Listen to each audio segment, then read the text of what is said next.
Hi, and welcome to the How to Survive Healthcare podcast. I'm your host, Kayla Thompson-Riviere, seasoned critical care RN turned independent patient advocate.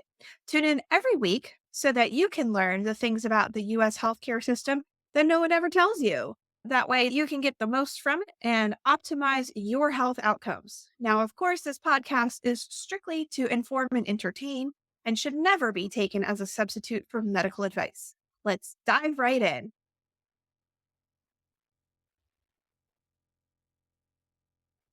Hey, welcome back to another episode of How to Survive Healthcare. Today, I have a wonderful guest with me. Today, welcome to Miss Stasha Washburn. Stasha, tell us about yourself. Hello, thank you for having me. I am Stasha, the period coach, as the internets know me. I am the founder of Period Coaching School, where I certify people to become period coaches. We are the gap between doctor and patient. I often like to tell people that when you go to the doctor with period problems, you are told you can have birth control or surgery. And we're the ones going, well, there's so many other There's options. so much more, right? That's exactly the aim of this podcast is to shine the light on the so much more that your doctor doesn't tell you. Exactly. So, Stasha is going to be kind enough to share her top 5 things every menstruating person should know. All right, this was so hard, but we got there.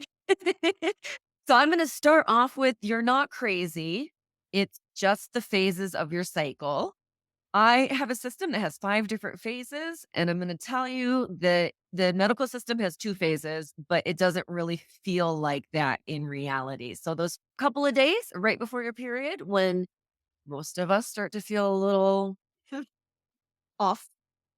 not ourselves, shall we say, is not you. It's not anything that you did wrong. It's just that your hormones are shifting. And actually, it's one of the easiest things to help improve, resolve, even eliminate.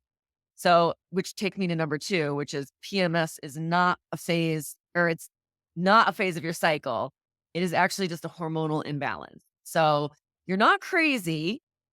It's just PMS, but PMS is one of the easiest things to resolve when you have menstrual issues. So if ever you're feeling like there's over 200 symptoms for PMS, but when you're feeling irrational, crazy, angry, tired, bloated, all of those things, brain foggy, fatigue, sore moves, all of those things, all of those very common things are just actually rather easily resolvable hormonal imbalances. So you're not crazy, number one.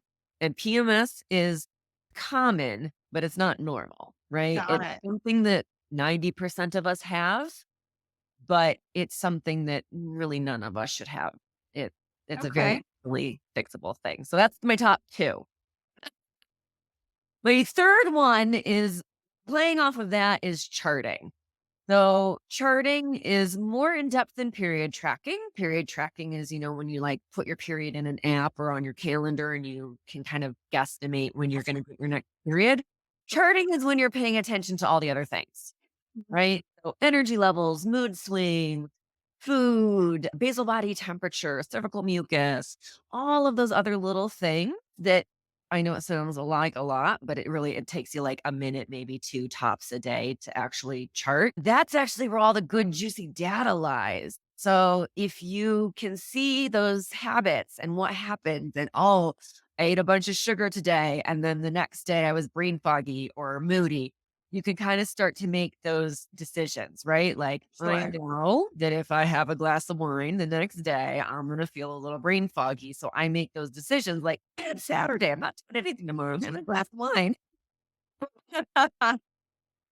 You can make those decisions and then go, okay, but tomorrow I'm doing an interview. So I'm not going to have a glass of wine tonight. You can kind of start making those decisions. And that's one of the big ways to reduce that PMS and then to feel less crazy. Okay. Now, do you have a simple way to do that tracking? Yeah, there's a lot of really easy ways to do it, but of course, I have a mandala that I use and that I have. And I think charting is so important for us that I actually have a free one on my website that you can use for your entire life and you never have to give Huh. me a dime. And where might we find that? That would be on theperiodcoach.com. And you can even go Perfect. directly to it /ETRC. It stands for Enter the Red Circle. And that's the little freebie that you can use for your whole life. Of course, there are book versions that you can purchase if you're a nerd, like hashtag me. You can do that. But the free one is just a single page printout. And actually, a lot of moms do it with their kids and they just change what the little symbols mean. Like cervical mucus for mom might mean like drinking water for the kid. All Or right. postmenopausal, right? Like when you're going through perimenopause, you still want to know if you ovulate because that's the tip off that you're going to get a period randomly that you might not be Right. expecting. But if you are tracking this and you know you ovulated, then you can go, oh gosh, I'm going to get my period for the first time in a couple of months. So it's really helpful for perimenopause and then even into menopause just to get going and understanding and kind of revamping with the moon cycles. So we changed some of the symbols for the non-menstruating people, but a lot of moms do it with their kids. Got it. Got it. And we will link the website in the caption. So just wherever you're watching or listening, look for that and you'll be able to get right to it. What's number 4, Stasha? All right. So the other thing that can help to increase energy levels and reduce that brain fog and help reduce that PMS and those things, because again, it's 90% of us. So you're one of us. Welcome. Is to eat more protein. Ah, We think we're getting enough. And I'm going to be the first to admit that I was like, no, no, I don't need this. I eat protein. And then I did the numbers and I was like, oh gosh, I'm eating like a third of the protein I. So you need probably more protein than you think. And I'm going to put it into a little bit of perspective. Most doctors in the menstrual world, like Dr. Laura Brighton, for example, Dr. Jolene Brighton, like some really lovely human beings, all agree that shooting for about 30 grams of protein for breakfast is ideal for us. 30 grams of protein is 5 eggs. I was actually just having this conversation with my husband recently. I said, I can't eat 5 eggs. Yeah. I eat 2 eggs for breakfast. I'm nailing it kind of person. So I realized that that was nowhere near what I needed. And I added in 2 strips of turkey bacon and a little sprinkle of cheese and then some collagen into my tea, coffee, or maybe like my post breakfast smoothie. And I have to admit that within a week, I felt more energy. My libido jumped up a little bit. I felt more engaged. I was actually looking forward to my workouts more than I had been. I was kind of doing them because I knew I should. And it was more like, oh gosh, no, I'm actually looking forward to doing some weight or some yoga or whatever. So I was shocked at the difference that just changing up breakfast did. So Katie and I have a podcast together and made a graphic that's like suggestions for protein rich breakfast on the Yeah. Instagrams. And I was like, well, Katie made it. So full disclosure. And I was like, Katie, I'm printing that out and I'm putting it on my refrigerator. Thanks. Love that. You just mentioned your podcast. Tell us a little more about that. Period Besties podcast. It is my period bestie, my biz bestie, Katie Bressack, and I, who have both been doing period coaching for over a decade each. So we've been doing it for a long time and we've been each other's support.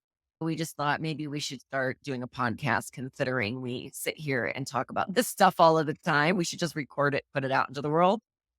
I love it. And we'll link that as well in the caption. Tasha, what's your last tip for us today? My last tip is to, if you can, switch to reusables. Mm, So I know some love a cup. people physical issues and we have disabilities and all those kinds of things that some people can't make that switch, but the majority of us can. And I got the keeper in 1999. It was the first menstrual cup out there in the world. I had cloth pads in the early 90s, mid 90s. I loved them. And I'll tell you what, if you have heavy bleeding, clots, cramps, painful periods, cysts, fibroids, any of those kinds of things, making a switch to reusables often helps reduce it a bit. It can be a considerable thing. It can also reduce headaches, migraines, brain fog, and things that happen during our cycles. Uh, Even tampons have plastic in them. Even organic tampons have plastic in them. It's the second most disposed of product worldwide, right after diapers, aka nappies, depending on where you're listening to this in the world. So if you want to do a favor for yourself, for your own well being, your own hormonal balance, your own feeling good, making that switch can make a difference in it. And if you want to do something good for the world and the planet at the same time, that can also be very helpful. But yeah, making that switch to reusables can be huge. And there's a lot of options now. There's cups, there's menstrual discs, there's cloth pads, there's which are not like the old school pads. All bamboo cores are your best friend. They So hold soft. right? They're so soft. They hold a ton of liquid. And of course, there's all of the new clothes from underwear to bike shorts to leotards and swimsuits and all kinds of things now that are made to absorb menstrual blood. So, really making that switch. And overall, it's cheaper. And in my first book, Revolution Will Be Bloody, I did the math and I don't remember it because I'm not a math person, but I did the math for the book. And I had people actually write in and tell me how much money they saved between disposables and renewables, and every single one of them did save money over the course of a year. So just gonna throw that out for you. If you're a financial savvy person, you also want to make the switch. So many reasons. So many ways. Before we go, at the top, you did mention that PMS symptoms often are easily fixed. What are a couple tips you can leave our audience with for that? Oh, so one of my favorite ones is eating with flow. It just taking the foods that you already know and love and kind of switching it up. And if you think of your menstrual cycle as the season, follicular, right after you're done with your period, is that springtime, spring veggies, light foods, ovulation, peak summer, maybe throw in a little spicy food.